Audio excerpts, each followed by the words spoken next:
Hey guys, Brian Schultz here with Cape Falcon Kayak, and today we're going to go on a little adventure to launch the brand new St. Lawrence River Skiff prototype that I've been working on in the shop for the last month. Before we get into that though, if you're new here, hi, my name's Brian. I've been building skin-on-frame boats for over 20 years. I offer online video courses and plan sets for how to build skin-on-frame kayaks and canoes.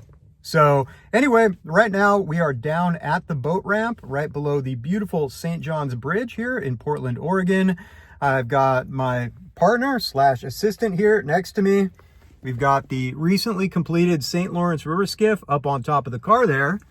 And what we're going to do here is just pull this thing down. I'm going to film the entire time. I'm going to show you guys setting this thing up.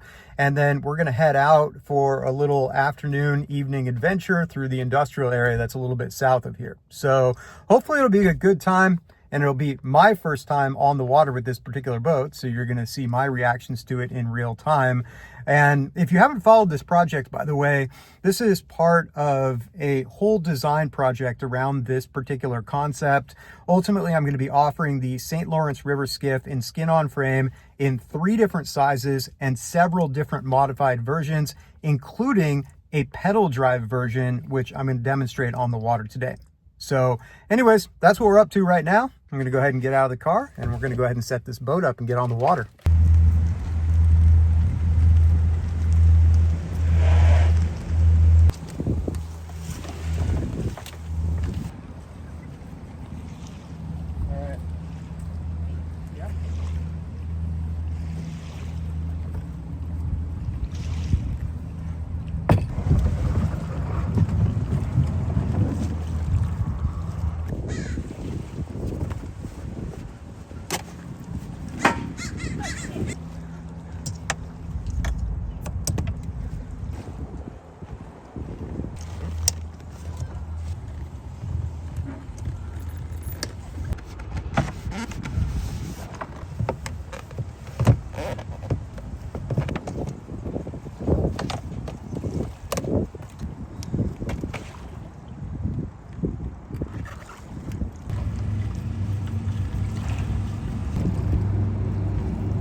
Oh man, this is the coolest outrigger canoe.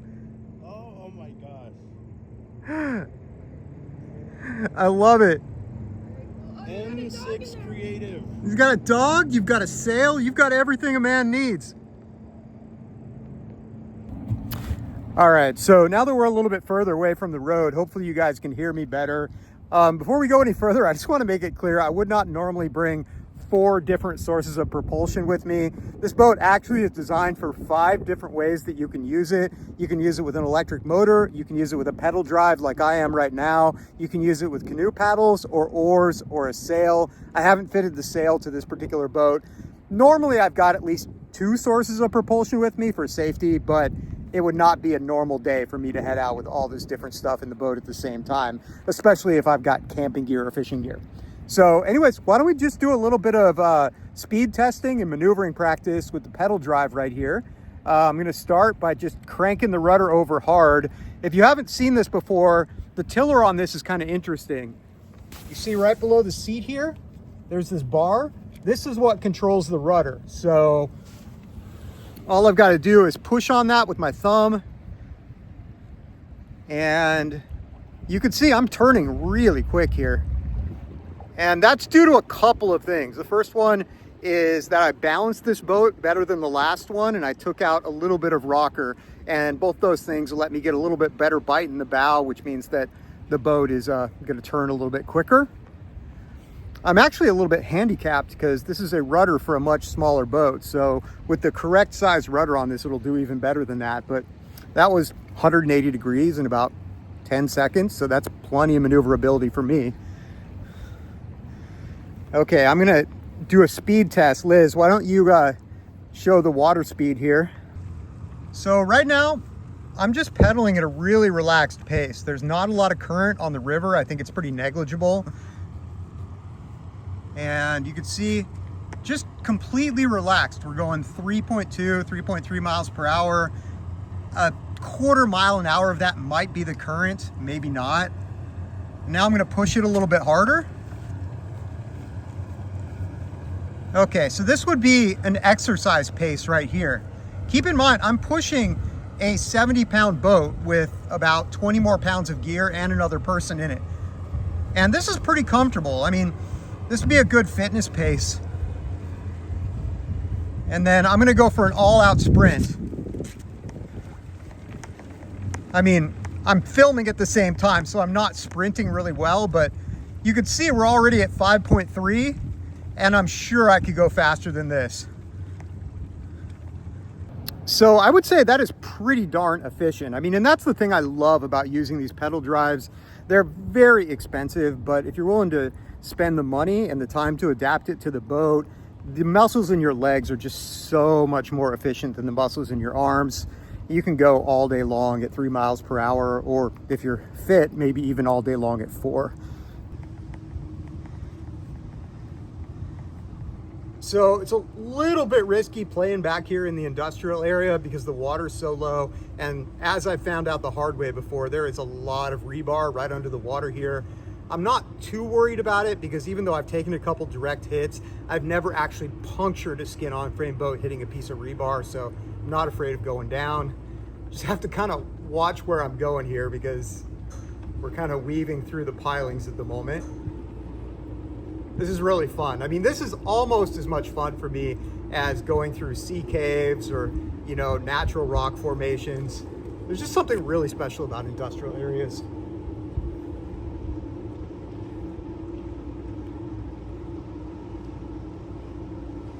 Okay, should we do it? I don't know what it is, I can't see. Okay, I'm not gonna go through there because I don't trust myself, but I think I can sneak through here. Okay, hand me the phone.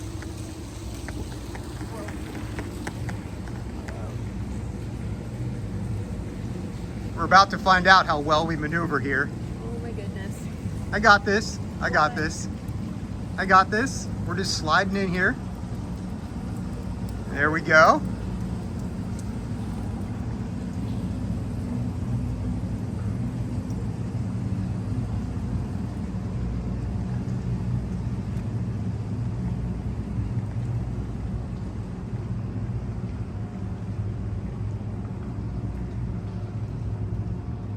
You see the ship over here?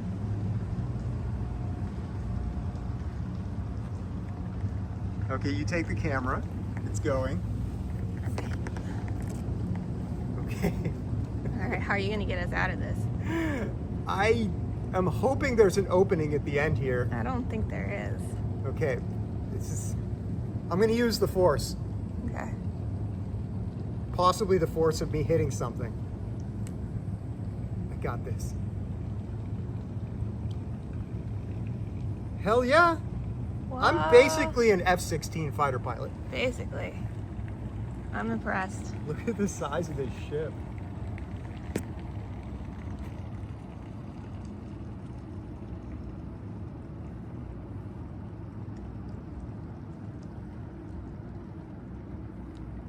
All right, so that's pedal drive mode, pretty much exactly what I expected. We've already used the earlier prototype of this boat for about 300 hours with the Hobie pedal drive, so I was pretty confident that it was gonna work out well.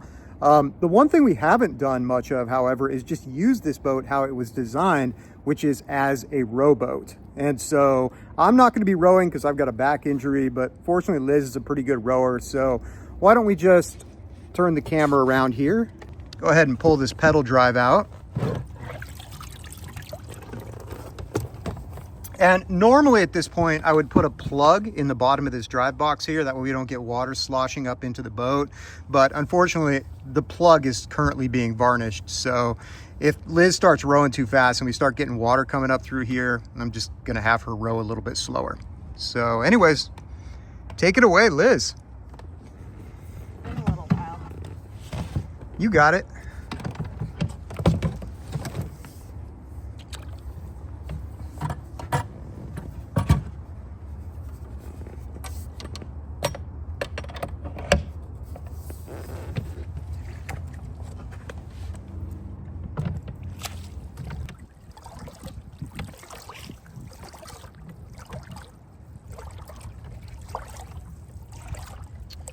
So we're having to row kind of slow right now because just like I predicted, there's a lot of sloshing going on in the drive box.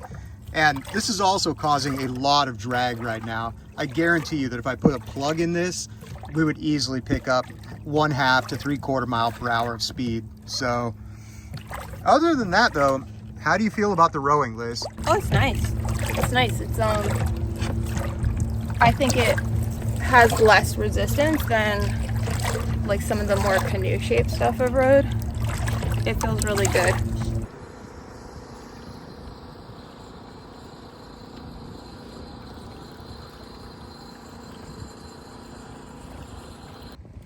So this is the Bixby electric kayak motor. I bought this about 5 years ago, right after these came out. I haven't used it very much because these do have some issues. I'm not saying that this is a bad brand. It's just anytime you buy the first generation of something, usually they haven't worked out all the bugs yet. It doesn't have quite as much battery life as I would like, and there's some issues just getting the connectors to go together. But it definitely works, and you can adapt it to all sorts of different things. They've got so many different adapters for so many different types of boats. This is the adapter for the Hobie pedal slot. The only potential issue with using it in this way is that there's no kick-up feature. So unlike the Hobie pedal drive with the kick-up fins, if you hit some submerged object really hard, you're gonna either damage this or potentially damage your boat. But anyways, I haven't gotten this thing wet for literally years. Let's see how it works. Okay. Now, the only issue here is I forgot the pins that are supposed to hold this in place. So I'm probably gonna have to keep a hand on it while I'm using it, or maybe I'll just keep a foot on it. There we go. And then over here, I've got this controller right here.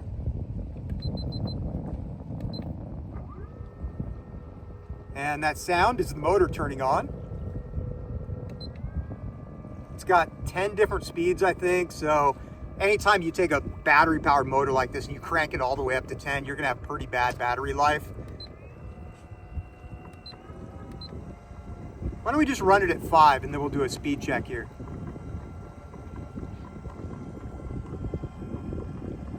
I like the foot.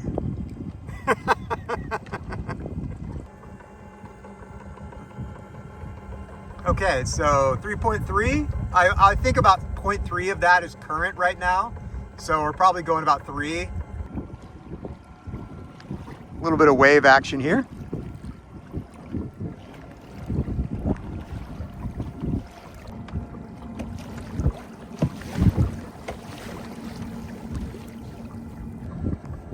And because no boat trip is complete without snacks, we got hot coffee.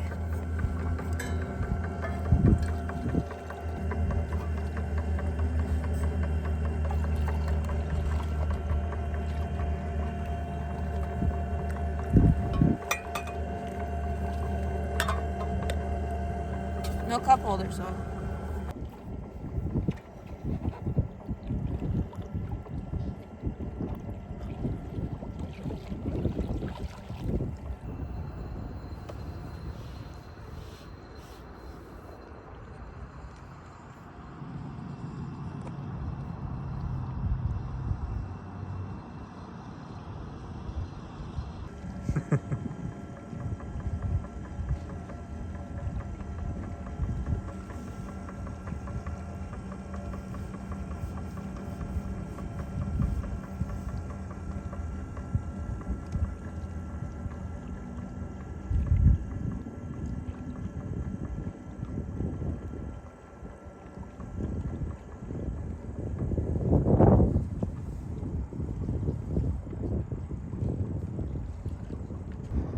So we are currently right up beside this gigantic Navy ship right here.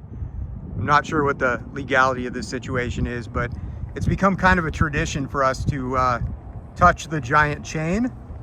So You're gonna get me in trouble again. okay, here it comes. Other I side. get locked up and deported. It's on you.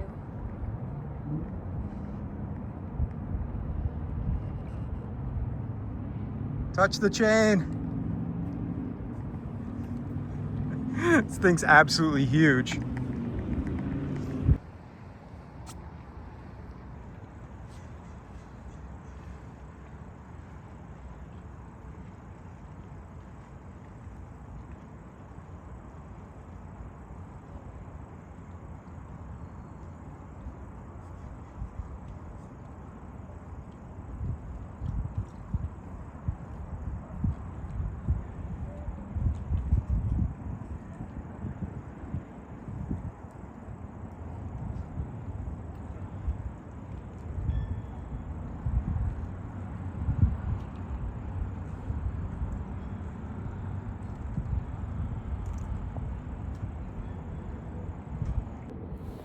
So we almost ended the trip here without doing the one thing we have never tried before, and that is pedaling and rowing at the same time. So this is the very first time we've done this. Let's see what happens. Okay, I'm on the pedals. Liz has got the oars.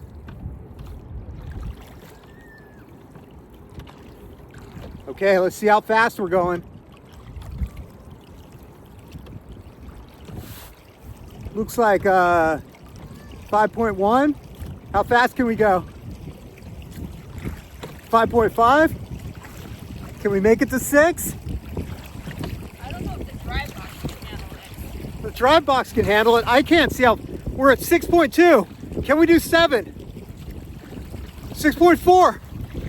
6.3. We're going into the wind and into the current as well. Okay. Okay, we're gonna turn around and go downstream and see what that does for the average. It's just you're pushing on the box and I'm pushing on the box. The box can handle it. The boat is strong. All right. Okay, we're just gonna turn around here. All right, well, we're starting to lose the light here. Beautiful evening, just glass calm. Beautiful St. John's Bridge right behind us here. Really appreciate you guys coming out with us for this very first maiden voyage of the St. Lawrence River Skiff. This is the 1.10 scale version, which doesn't seem like a lot compared to the normal 1 scale size of this particular skiff, but it actually gives a huge amount more volume. I am very confident, even after this short paddle, that we are going to be able to load this thing down very heavily with camping gear, and it will still have enough volume to handle moderately rough water within reason. So I'm gonna go ahead and pull up the pedal drive here and let Liz row us in.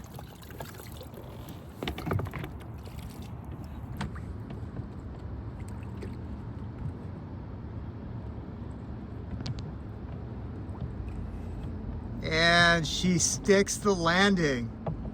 Nice. Nice work. That last assist. Excellent. Good job. All right, so one last thing we got to do here before I sign off is a stability test. So we're right next to the dock. I'm just going to hold my hand out right here. And then I guess we're both just going to lean.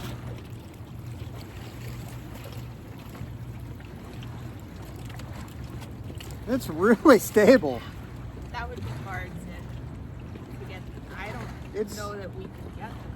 I mean, if I put my hand down here and pushed, maybe I could get the gunnel underwater. In warmer weather, we'll try. I mean, you guys can see this right here. Here's the gunnel.